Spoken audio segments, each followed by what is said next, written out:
Hey folks, I'm going to share an important piece of insight that has recently changed in this market and then get into the latest home prices and insights for the City of Toronto for week ending May 17th, 2023. You know, subtle changes go past most people. They're quiet, they're subtle, they kind of happen below the radar. But a whole bunch of subtle changes lead to big changes, and then we act surprised like we never saw it coming. But the clues were always there. And there's one change right now that I've been keeping an eye on that is, well, let me share it with you. Before, you would list your house, and I say before, within the last 3 months, you'd list your house with an offer night. Getting 10 or more offers was common, and we've all heard stories of 20 offers and 30 offers and just absolutely nuts. That's changed. Now if you get between 2 to 4 offers on your property, that's kind of normal right now. That's the new norm, 2 to 4 offers. And it might seem a subtle change because, well, look, prices are still trending upwards. Even if it's 2 to 4 offers, your home, there's a really good chance it's going to be selling a little bit higher than what the previous property sold in your neighborhood. So people are seeing prices trending up and they're seeing homes still selling on offer nights. But if you're not really active in this market and you're not looking out for certain clues to help guide your clients as to what to do, you're going to miss this. And so it's commonplace now. I've just said 2 to 4 offers. What's the next step? 1 offer? No offers? Is that the progression that we're headed to? I can't say for sure, but it's something that you really got to keep an eye on.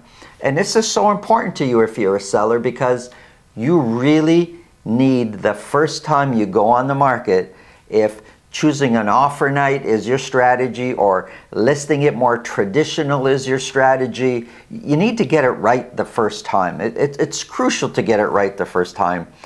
And the only way to really get it right is to know the correct data up front, to know what's working in your neighborhood. Now, what I'm telling you is a generalization for the city. Different pockets are behaving differently, but it's more common now. Fewer and fewer buyers are participating on offer night. Still lots of showings, prices trending up, but fewer buyers are participating. And where's the next step? Where's this leading? That's the big question, and that's what you got to be careful of if you're going on the market right now. Work with somebody who can guide you through this, that could really ask the right questions, do the correct amount of research to figure out what strategy is best for you to maximize the sale of your home. If you think this video can help somebody you know, please pass it along. If you get value from this video, subscribe. If you want to speak with me about your real estate situation, we've made it really simple. Below this video in the description, there's a link to my calendar. Click on that, book a time that's convenient for you. This way I'll know ahead of time and we'll talk about whatever's on your mind. Let's get into the numbers.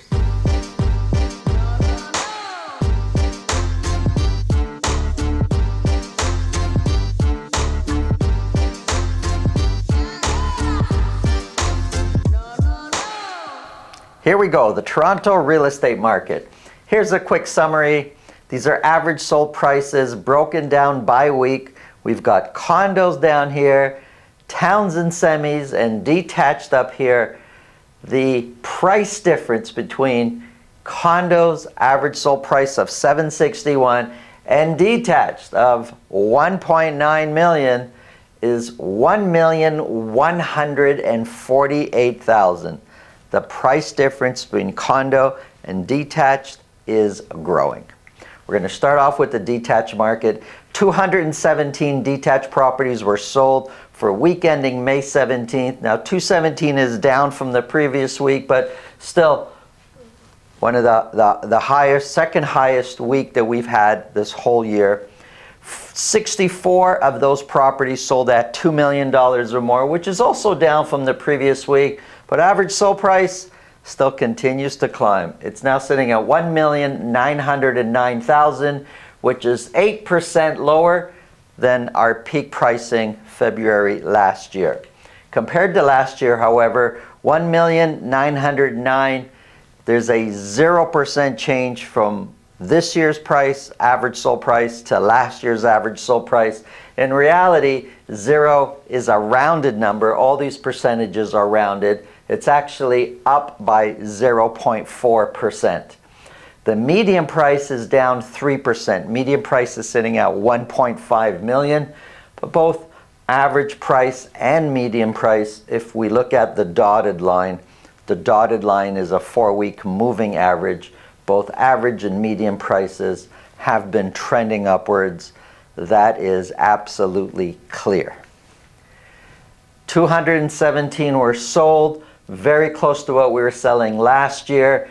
So these last 4 or 5 weeks, we've actually either been selling similar to what we were selling last year at this time, or selling a little bit higher than what we were selling, which is huge contrast from prior, or the previous few months, where sales this year were by far much fewer than what we were selling last year at this time. And of the 217 that sold, 70% sold at list price or more. This is just for detached properties, and it's the whole city of Toronto. So no suburbs, it's just the city of Toronto. 70% selling at list price or more. It is very competitive out there. Listings, we are listing fewer than what we were listing last year at this time. And months of inventory, it climbed up from last week. It's now sitting at 1.2 months of inventory, but the trend is overall trending down. And again, prices are trending up. I have basically 3 months here on the board broken down by week. In 3 months, we've seen the price go from 1.7 to 1.9. It's almost a $200,000 increase in average sold price over the span of 3 months. It's a big increase. Here's City of Toronto broken down into 9 sections. Now, just as a reminder, for all Toronto, sales were 212.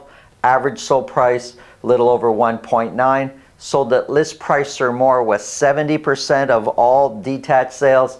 Months of inventory sitting at 1.2.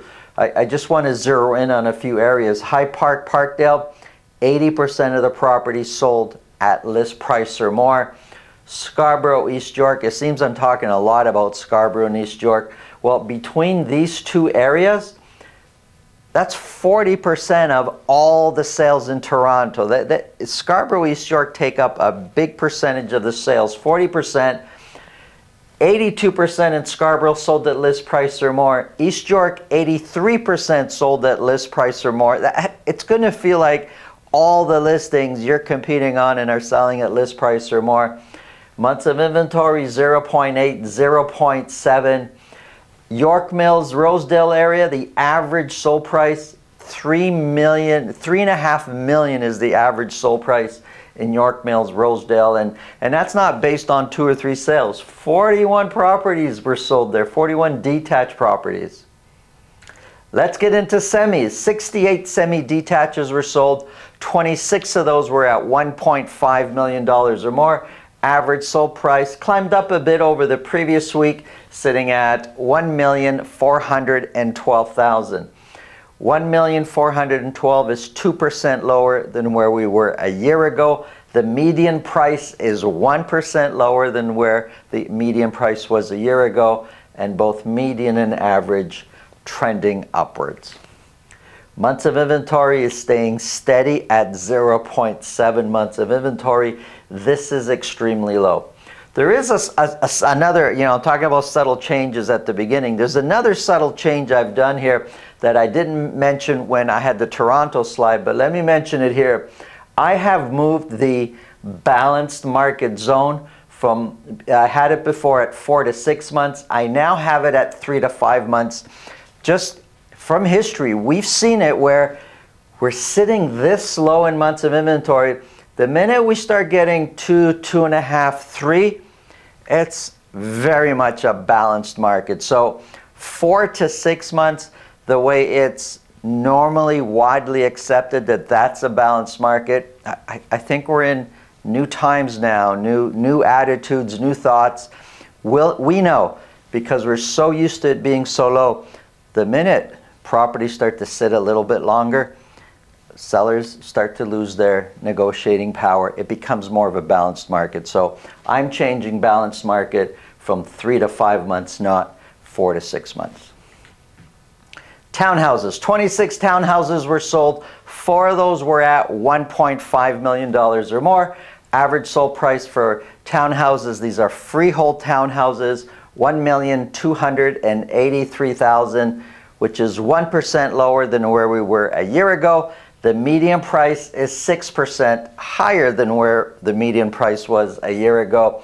Townhouses, it's really tough to I can tell you what I see happening here, but there's such a range in prices when it comes to townhouses, and sales are so few that it's really tough to predict and really tough to measure an accurate number. But right now, prices over the last few weeks, median price has been trending up. Average sold price has been kind of steady.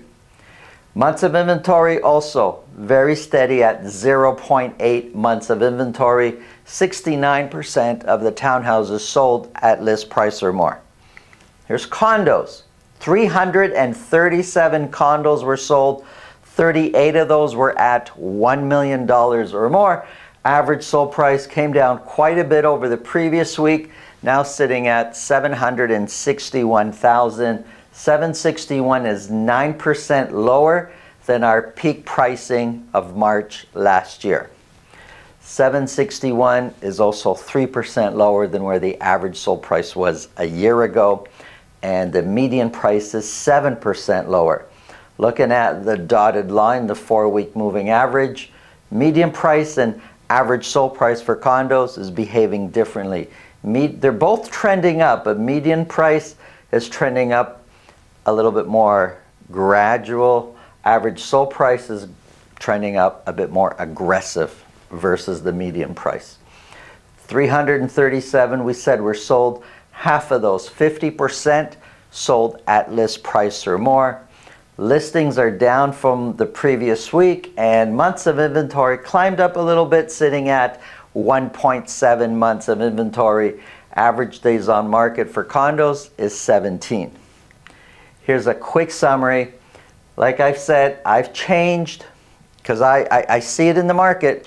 There's characteristics to seller's market, balanced market, and buyer's market, and I just feel 3 to 5 months is more realistic as to really what's a balanced market. And so we're still sitting very much a seller's market, and in many cases an aggressive seller's market.